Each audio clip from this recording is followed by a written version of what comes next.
Is there an ecological self? Is there a place within us that remembers we are nature? Can this self hold the answers on how to live sustainably within the cycles and limits of our home planet? Through the art project, Portrait of the Ecological Self, I explore these questions. Since this ecological self is not always visible in our physical form, we might not see ourselves as especially connected to nature. Using natural materials and symbols based in nature, here tomatillo shells in the color green, I've created a series of portraits that allow me to see us as being interconnected with all of nature. In this view, the traditional portrait extends to include more than the physical body, and now includes nature's materials, rhythms, and other species. Birch bark becomes skin, roots grow from feet. We now may become a cave, a bird, or a bush. Process. My process followed a daily routine. I'd spend the mornings researching and the afternoon sculpting. My research focused on symbols from nature that seemed particularly significant to the psyche, like mountains, bees, sunflowers, stars, processes of growth or flight. In this sculpture, called Cave, I combine nature's symbol of a cave, represented here in the form of a woman's body, with the spiritual idea of cave time, the period of time in one's spiritual journey of facing one's fears. After researching a symbol, I would then use intuitive writing and drawing techniques to meditate on the symbol, often in the form of circle drawings, as a deliberate attempt to bypass my rational mind. I had found through my sustainability work that it was the more emotional connections to nature, not just scientific data, that were the real motivators to sustainable action. I was looking for where these connections were most alive in myself. I called this process research and carefully recorded my findings into journals. These circles are painted gouache on paper, some retouched with ink, all around 4 inches, and they're based on real things like stars, flowers, and cells. In the afternoon sculpting sessions, I would then take the symbols I felt most connected to and create a physical representation of my relationship to the image, or myself as the image, by combining the body with natural materials and forms. I would then further watch for these images and symbols outside of my studio practice. The morning sessions, dreams, and daily coincidence would confirm and lead to further nature-based symbols and images. While I learned more about these images' universal symbolic meanings, I would also explore what personal meaning the images had to me. I would then follow or look for ways to apply that meaning to my life.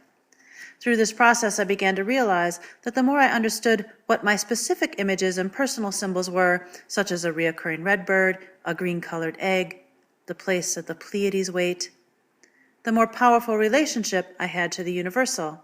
The images seemed to be guiding me to become more specific, and ironically, the more specific I became, the more ecologically connected I felt to all things.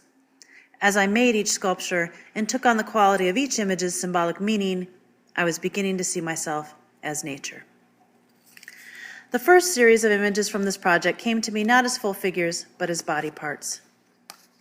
In Blood Root, roots hang from my feet, held high in the air, the feet disembodied, the roots unconnected. This work was inspired by the line of poetry, "For lack of intimacy, we are bleeding from the roots," by Terry Tempest Williams. This line epitomized the lack of intimacy our culture is experiencing with land and place, and how that in turn was reflected in our family relationships and personal histories. Burning bush. Moses' symbol from nature was a literal image of a burning bush. The image was not arbitrary, but was what Moses was to become, burning with the holy fire, yet not consumed. In this work, called Burning Bush, I use humor to lighten the feminist subject and juxtapose it with the seriousness of an icon. Remember. This piece is called Remember. I made it to remind myself that there would be a return. Searching for a new ecological identity required the painful shedding of the old. After 9/11 and the Iraq War, I had given up my teaching job to move to Maine. As I went through the financial strain of building a house and then a nonprofit, this series of body parts began to represent a real taking apart, my own dismemberment ritual. Remember is based on the Jewish spiritual practice of remembering, and a quote from the Benedictine abbess and mystic Hildegard of Bingen, "Remembering heals her." You can see here almost an obsessive cry to remember, not just a single tied string around the finger, but a remember, remember, remember. There will be rebirth. 4 Gates with Guards. The process of morning research and afternoon sculpting was now building into a larger symbolic exploration and construction called 4 Gates with Guards, where I take on the ecological self at a much larger scale. 4 Gates with Guards became my own meditation on how natural processes such as cell propagations, bees building honeycomb, changes in weather, birth, death, and decay all become the symbolic language of life. I was beginning to see how we create meaning from nature as a way to bring us back into relationship with nature. 4 Gates with Guards represents my journey to the ecological self through nature-based symbols as I met each guard and went through each gate. Though not a portrait in itself, the installation was key to my understanding and visualization of the ecological self. The figures are based on cairns or stacks of rock common in the Maine landscape, each with its own cave. This gate guard is called Sisters and stands for the unification of the microcosm and the macrocosm, where the cosmos is now contained within. The other titles are Cave, from the cave time, Basket, which is first the threshing basket, then the planting basket, and finally the harvest basket. And the Bee Maiden.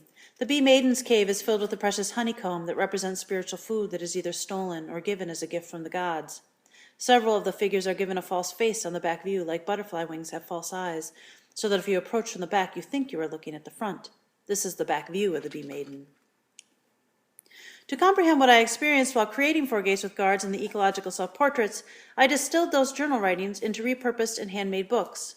These books record the significant images, symbols, and words that came about during this time. I created 43 books. They range from 10 to 40 pages and are made out of scraps and materials at hand. The books have become a font of images for my future work.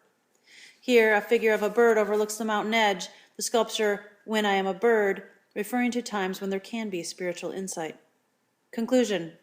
Through my search for the ecological self and my study of the symbols that illuminate the self, I went through a process of discovering how nature speaks, which is often through formal relationships and symbols, the very language of art. I began to conceive of how this might be a way to deeper ecological understanding, to use art to uncover the intimate relationship to place that exists in all humans, and to use nature's symbols as a way to rejoin the psyche with the earth for renewed meaning. Though even a rudimentary look into nature's symbols, it becomes clear what a rich link they are between us, our natural environment, the cosmos, and our internal selves. Thank you.